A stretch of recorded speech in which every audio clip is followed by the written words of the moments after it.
It was completely obvious that unidimensional dependence on the Russians for vital energy sources was a bad strategic idea. And that's even the case, I would say, in some sense, if Russia was a clear ally and we weren't in a war with them, because you don't want your entire economy so unresilient that you're dependent on a single source for your fundamental resource. And everyone who had any sense whatsoever could see that just as clearly as they could see the daylight sun. And then the second issue here, and I don't think people do understand this, is that every energy source has risks. So for example, if you put solar panels on your roof, you pose a risk to the workmen who install it because they fall off the roof. And you might think, well, that's trivial danger, but way more people are killed installing solar panels every year than are killed by nuclear power, for example.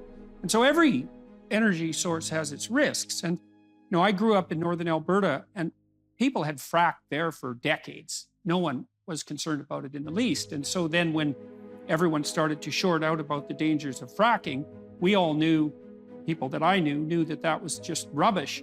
But even more importantly, if you are concerned environmentally, and there are some reasons to be concerned environmentally, you would have to point to the fact that the Americans and their success with fracking drove their carbon emissions down 15%, I believe.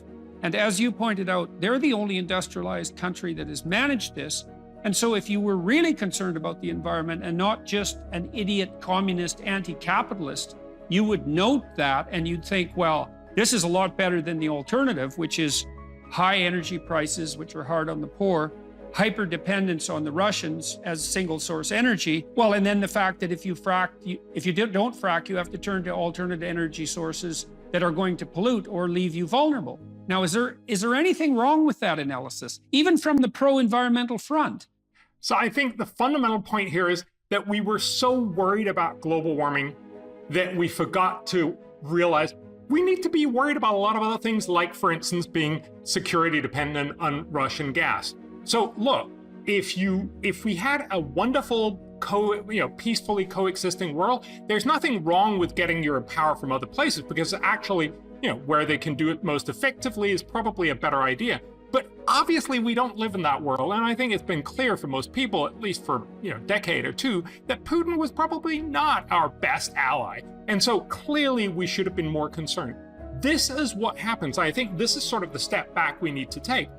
This is what happens when you only worry about global warming. If global warming is the only thing on your radar, you obviously forget all the other things. There's a new survey from OECD that showed, of all the OECD countries, they asked adults, 60% of them believe that it's likely global warming will lead to the end of mankind.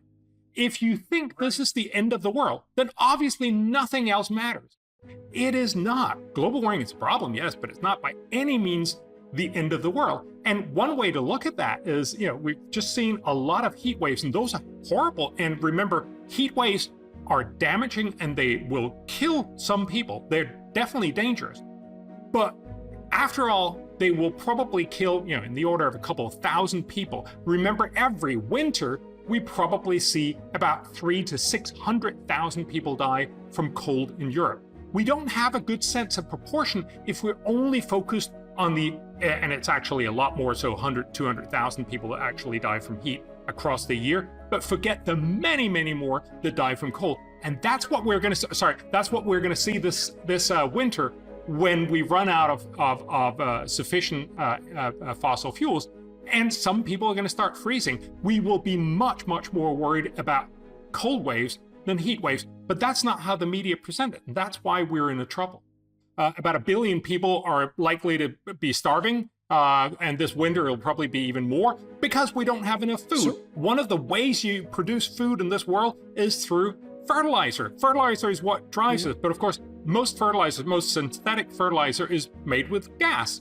And so when the EU was approached, should we not make more fertilizer for the world? They go, oh, but that's going to make us use more gas. No, I think we'll not do that.